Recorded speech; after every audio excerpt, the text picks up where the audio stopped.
এখানে থাকাকালে আজকে থেকে 40 বছরের বেশি সময় আগে একটি সার্ভে হয়েছিল। কারণ আমেরিকায় কিন্তু এই প্রশ্নটি আসে, মেয়েরা কর্মক্ষেত্রে কত দূরে এগিয়ে আছে। যদিও পৃথিবীর একটি অত্যন্ত উন্নত সর্বোচ্চ উন্নত দেশ আমেরিকা, সেখানেও এই প্রশ্নটি কিন্তু মাঝে মাঝে আসে। সার্ভেটিতে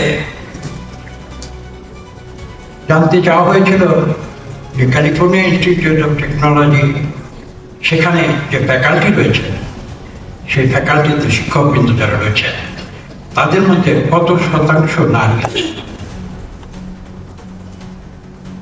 আপনাদের শুনলে অবাক হয়ে যাবেন, সেই সার্ভেটি যখন শেষ হলো এবং তার যে ফাইন্ডিংস সেগুলো যখন প্রকাশ করা হলো, তখন দেখা গেল ক্যালটেকে একজন নারী প্রফেসর নেই, একজন নেই। তাদের টনক নড়ে গিয়েছিল। আমি গল্পটি বললাম এই কারণে যে 40 বছর আগের যে চিত্র আর আজকের যে চিত্র, এখন আমাকে বাংলাদেশে ফিরে আসতে হবে। মাননীয় প্রধানমন্ত্রী বেগম খালেদা জিয়ার কথা আমরা শুনেছি। তিনি একটি সিদ্ধান্ত দিয়েছিলেন, আমি তখন পরিকল্পনা মন্ত্রণালয়ে ছিলাম। সিদ্ধান্তটি ছিল এই যে বাংলাদেশের যে সরকারি স্কুলগুলো রয়েছে, বিশেষত গ্রামাঞ্চলে, আপনারা হয়তো অনেকে জানেন, যারা শহরে বাস করেন নাও জানতে পারেন, আমরা ঢাকা শহরে ছেলে এবং মেয়েদের স্কুল আলাদা আলাদা দেখি। গ্রামে কিন্তু কো এডুকেশন যেটা একটা শব্দ আছে, ছেলে এবং মেয়েরা একই স্কুলে রাখে। একটু উল্টো মনে হতে পারে, কিন্তু এটাই কিন্তু বাংলাদেশ। তো সেখানে অষ্টম শ্রেণী প্রথমে, পরে দশম শ্রেণী এবং কলেজের পরবর্তীতে দ্বাদশ শ্রেণী পর্যন্ত বেগম খালেদা জিয়া মেয়েদের শিক্ষাকে অবৈতনিক করে দিয়েছিলেন। আমি তখন পরিকল্পনা মন্ত্রণালয়ে, আমার উপরে দায়িত্ব পড়েছিল এটাকে বাস্তবায়ন করার। আপনারা শুনলে অবাক হয়ে যাবেন, এবং খালেদা জিয়ার প্রথম টার্মের শেষ দিকে যখন এই প্রকল্পটি বেশ এগিয়ে গিয়েছে, গ্রামে গঞ্জে অনেক পপুলার হয়েছিল, সেটাও আজকে থেকে প্রায় 30 বছর আগের কথা। শেষের দিকে 95-96 সালের দিকে আমি মন্ত্রণালয়ে ক্রমাগত একটি অভিযোগ শুনতে পাচ্ছি। অভিযোগটি কি ছিল? আমার কাছে এসে গ্রামেগঞ্জের জনপ্রতিনিধিরা এসে আমাকে বলতেন যে আপনারা এটা কি নিয়ম করছেন, আমাদের তো সমস্যার সৃষ্টি করে দিয়েছেন। জিজ্ঞেস করলাম কি সমস্যা? বলছে স্কুলে কলেজে মেয়েদের সংখ্যা ছেলেদের চেয়ে বেশি হয়ে গেছে। এটা কিন্তু আমি একটা ফ্যাক্ট বলছি, তথ্যগত ভাবে একটা কারেক্ট একটা তথ্য দিচ্ছি আপনাদের। এটা হয়েছে, আমি এখনকার অবস্থাটা সঠিক জানি। 90-এর দশকের মাঝামাঝি সময় গ্রামে গঞ্জে স্কুলে মেয়েদের সংখ্যা, এনরোলমেন্টে মেয়েদের সংখ্যা ছেলেদের চেয়ে বেশি হয়ে গেছে। যখন আমার কাছে এসে ক্রমাগত অভিযোগ করতে শুরু করলেন সমাজপতিরা, গ্রামের সমাজপতিরা, যেহেতু বড় সমাজে সমস্যা সৃষ্টি হয়ে যাচ্ছে, আমি তখন তাদের উত্তর দিয়েছিলাম এটা যদি সমস্যা হয়ে থাকে, এই সমস্যাটি কিন্তু আমাদের মেনে নিতে হবে। ছেলেদের সংখ্যা যদি স্কুলে মেয়েদের যে বেশি হয়, সেটা যদি কোনো সমস্যা না হয়, তাহলে মেয়েদের সংখ্যা স্কুলে বেশি হয়ে গেলে ছেলেদের চেয়ে কেন সেটা সমস্যা? তারা আমার এই প্রশ্নটির উত্তর দিতে পারেনি। আমি আজকে আরো অনেক দুটি পুরনো কথা আপনাদের সামনে উপস্থাপন করব। তার একটি হচ্ছে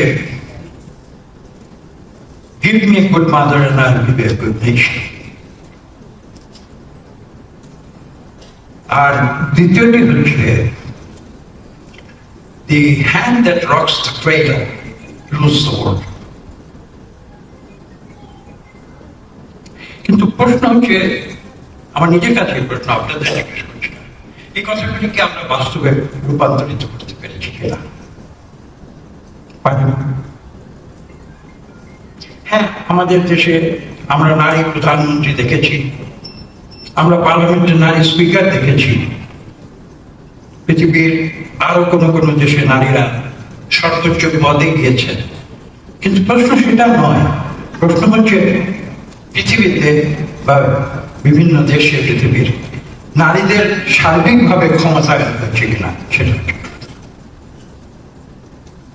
এই কথাটি আমি বলতে বাধ্য হচ্ছি যে একজন নারী দেশের প্রধানমন্ত্রী হলে কিংবা একজন নারী দেশের পার্লামেন্টের স্পিকার হলে বা একজন নারী একটা ব্যবসায়িক প্রতিষ্ঠানের চেয়ারম্যান হলে দেশে নারীর ক্ষমতায়ন হবে, এটা কিন্তু অবশ্যম্ভাবী নয়।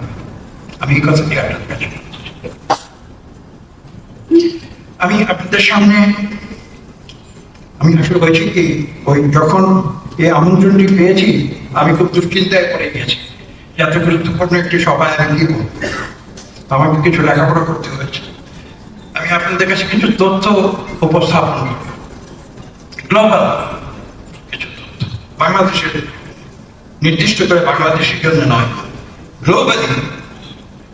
এই তথ্যগুলো শুনলে হয়তো আমরা কিছুটা সন্তুষ্ট হব। বাংলাদেশের পরিস্থিতি সম্পূর্ণ ভিন্ন। আমি বলি একটু একটু করে। এন্ট্রি লেভেল ওরা বলে, এন্ট্রি লেভেল অর্থাৎ একদম তৃণমূল পর্যায়ে গ্লোবালি যে ডেটা অ্যাভেলেবল, এর মধ্যে কিছু এরর আছে, প্লাস মাইনাস কিছু এরর আছে।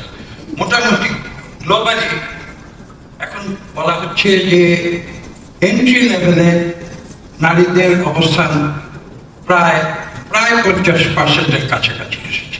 এটা শুধু বাংলাদেশে ফেলানো, সারা দুনিয়াতে। 2, managerial level.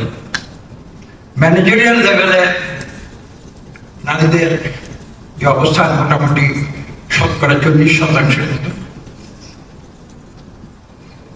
Senior vice president আপনাদের এখানে হয়তো অনেকে আছেন বিভিন্ন প্রতিষ্ঠানে বাংলাদেশে, কিন্তু আমি গ্লোবালি বলছি, সেখানে মোটামুটি 1/3, বাংলাদেশের হয়তো আরো অনেক কম। আর যেটাকে বলা হয় সি সুইট, অর্থাৎ উপরের পর্যায়ে, আপনারা তো নিশ্চয়ই